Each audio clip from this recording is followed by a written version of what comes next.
Voltando para a nossa tese, no bloco anterior eu comentava as prováveis teses que a defesa vai, obviamente, trazer à baila. Por exemplo, a tese de que o agente que dirige sob influência de álcool não consente na destruição do seu patrimônio, quanto mais no patrimônio de outrem. E eu já demonstrei que essa tese é absurda, porque ele aqui, no caso, não só consentiu, assumiu o risco, pois imprimiu altíssima velocidade.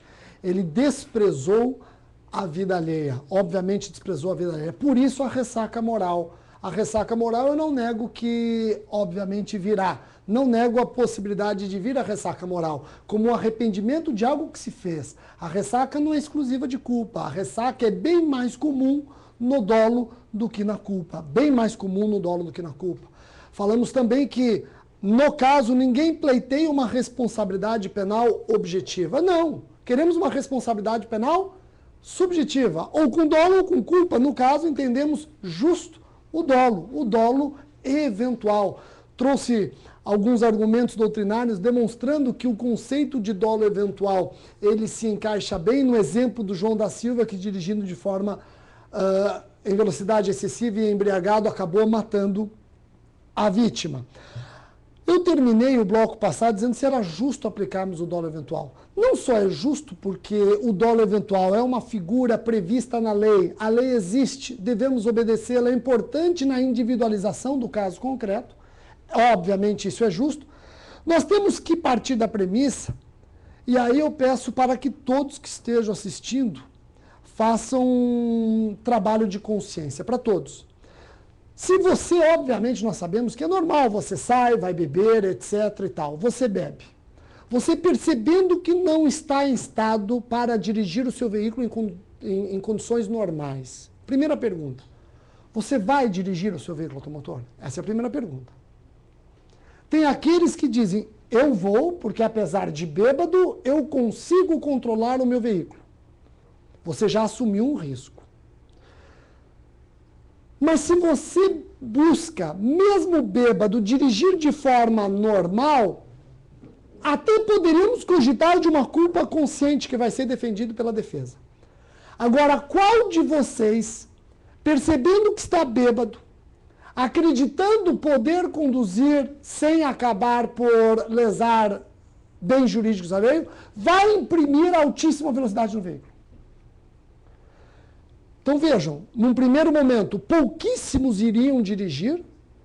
Aqueles que vão dirigir vão tentar fazer com que a embriaguez não comprometa a segurança viária. E mesmo aqueles que não conseguem impedir rebaixamento da segurança viária, acabam rebaixando, tentando dirigir de forma normal. Eu quero saber qual aqui, bêbado, iria imprimir um veículo uma velocidade excessiva e mais, em bairros. É esse o nosso personagem. Então veja como eu não estou generalizando. Eu não estou falando que você que bebeu merece ser punido por homicídio. Eu não estou falando que você que bebeu e resolveu dirigir merece responder por homicídio doloso. Eu estou dizendo que você que bebeu e resolveu dirigir em altíssima velocidade em bairros merece as penas do homicídio doloso a título de dolo eventual. Então veja que aqui nós não estamos generalizando, muito pelo contrário, nós estamos trabalhando com a ponta de um iceberg, nós estamos trabalhando com casos raríssimos, porém presentes e que merecem uma eficiente punição. Isso é ser justo. Normalmente esse personagem, João da Silva, não importa o nome que ele tenha, qualquer pessoa que se coloca na posição dele, a tal da ressaca moral, nada mais é do pecador que se crê justo. A pessoa que pecou e se crê justo. Olha, na verdade, se entende ele vítima e algum culpado, talvez até o meio social que ele vive. Porque essa é a conduta normal, o comportamento normal de alguém que está sendo processado por um crime tão grave como esse. É tentar se colocar na posição de vítima e ele vítima de algo que talvez seja a própria sociedade. Talvez seja a própria sociedade. Então seria melhor levantar a tese da legítima defesa dele, né? Eu dirigi embriagado e em altíssima velocidade em legítima defesa, porque o mal quem está causando é a sociedade, eu sou vítima dela. Isso é um absurdo. O dolo eventual é importante, também pensando nas consequências para o João da Silva ou quem age do modo como João da Silva agiu. Não tem como nós não analisarmos as consequências.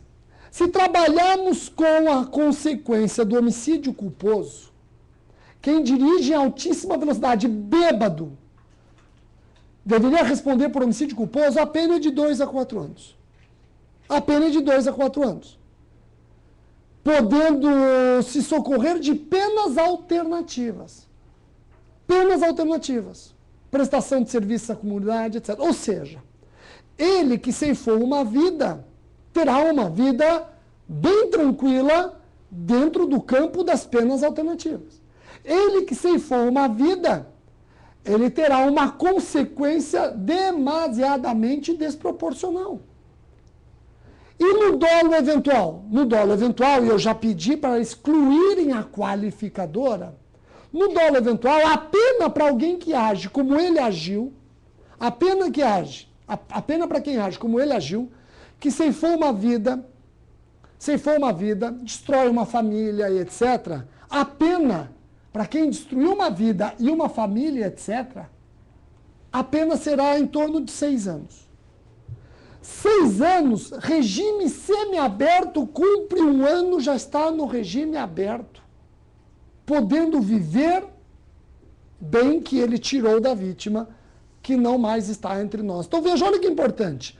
Nós temos que analisar sob o ângulo da consequência.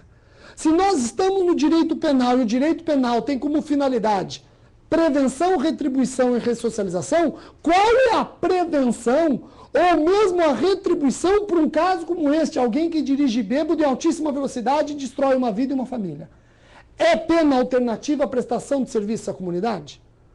Ou um regime semiaberto como uma forma, inclusive, de prevenção geral? Uma forma, inclusive, de prevenção geral. Essa questão, ela chama atenção, está na mídia, etc. Por quê? Porque eu enxergo nesse debate um ponto delicado, que é o direito penal elitista. É o direito penal elitista. Nós já estamos discutindo essas questões. Por quê? Porque normalmente os acusados são pessoas relativamente abastadas, de classe social não desfavorecidas. Por isso que nós estamos discutindo as questões. Por quê? Porque a bebida e a direção, ela está entre nós. Está indo, olha, não é exclusiva da classe pobre, não é da classe rica, não é da classe média, não é do senhor de cabelo branco, nem do jovem, não, ela está democratizada. Então, todos nós convivemos com isso. Todos nós nos colocamos, talvez, na condição de João da Silva e não da vítima. Mas eu já saí, já bebi, já dirigi. Será que eu gostaria de responder por dolo eventual? Esse é o raciocínio que às vezes nós fazemos, é um raciocínio equivocado. Porque esse é o direito penal elitista e egoísta. Você está pensando no resultado como tese de defesa amanhã, seu ou de um ente querido. Nós temos que pensar sobre o outro ângulo. Nós temos que pensar que você também pode ser vítima de um crime como esse. Todos nós andamos na rua e contamos com a segurança viária. Pode amanhã você, um ente querido, ser vítima de um grave crime como esse e você vai ter que engolir a tese da culpa consciente.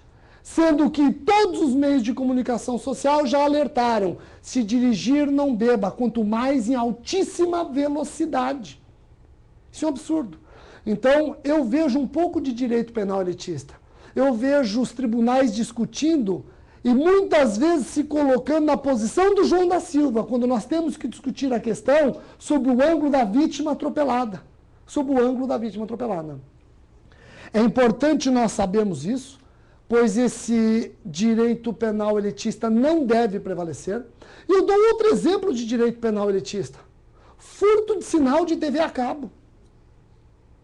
Furto de energia elétrica sempre foi furto, porque nós não precisamos furtar energia elétrica. Mas o gato na net acabou sendo tido como fato atípico no Supremo, para alívio de muitos. Então vejam, isso é um direito penal obviamente elitista.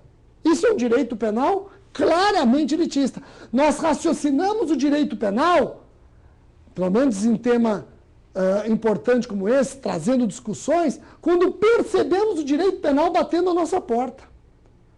Nós nos colocamos na situação de João da Silva, temos que esquecer, coloque na situação da vítima, e aí pensem qual é a consequência para o João da Silva.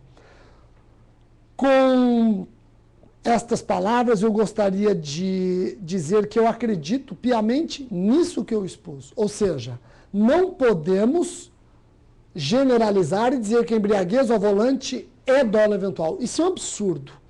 Isso é extremamente injusto porque não analisa o caso concreto. Não podemos também, por outro lado, analisar a embriaguez ao volante como culpa consciente. Temos que estudar o caso concreto. Tem casos em que o dolo eventual está presente, tem casos em que a culpa consciente está presente. E quando estiver presente, nós temos que ter a coragem de reconhecer. A coragem de reconhecer, olha, eu não vou ficar preocupado com o que os outros estão imaginando do meu discurso. Eu tenho coragem suficiente para dizer que, nesse caso, o dolo eventual está presente e ela foi vítima de homicídio doloso. Então, com estas palavras, eu encerro a minha exposição e fico aguardando a brilhante manifestação doutoral dela.